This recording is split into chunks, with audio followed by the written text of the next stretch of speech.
పాకిస్తాన్ భాష మాట్లాడని గౌరవప్రదంగా పాకిస్తాన్ ఎందుకు పంపిస్తామండి? భారతదేశంలో భారత పౌరుడై జిందాబాద్ పాకిస్తాన్ అంటే నెక్స్ట్ మూమెంట్ జైల్లో పెట్టాలి. పాకిస్తాన్ పౌరుడు అనుకోండి, అప్పుడు కూడా మనం డిటైన్ చేసి, ఎందుకంటే ఫారిన్ సిటిజన్ కనుక డిపోర్ట్ చేస్తాం. ఇండియన్ సిటిజన్ డిపోర్ట్ ఎందుకు చేస్తాం? నాకు అర్థం కాదు. పాకిస్తాన్ పవన్ కళ్యాణ్ చెప్పాలి ఆన్సర్ నాకు. ఇండియన్ సిటిజన్ అయ్యి యాక్ట్ ఆఫ్ సెడిషన్ కదా, ఇది రాజద్రోహం, దేశద్రోహం కదా.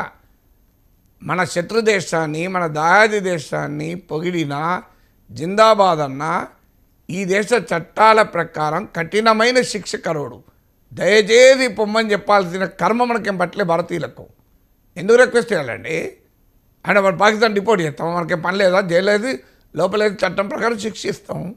మరి ఎందుకు పాకిస్తాన్ పంపాలనుకుంటాడో తెలియదు నాకు పవన్ కళ్యాణ్. నేనైతే జైలు వేయాలంటాను, అందులో డిస్ప్యూటే లేదు. చట్టం ఏం చెప్తోంది?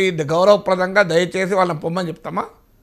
భారత పౌరుడండి. భారత పౌరుడైన తర్వాత దేశభక్తి ఇది నాన్ నెగోషియబుల్, జాతీయత నాన్ నెగోషియబుల్. దీంట్లో చర్చ లేదు, దీన్ని నెగోషియేట్ చేస్తున్న స్కోపే లేదు ఇక్కడ. భారతదేశంలో ఉంటూ నువ్వు వేరే దేశానికి జేజేలు పలికితే ఇది clear case of criminal act.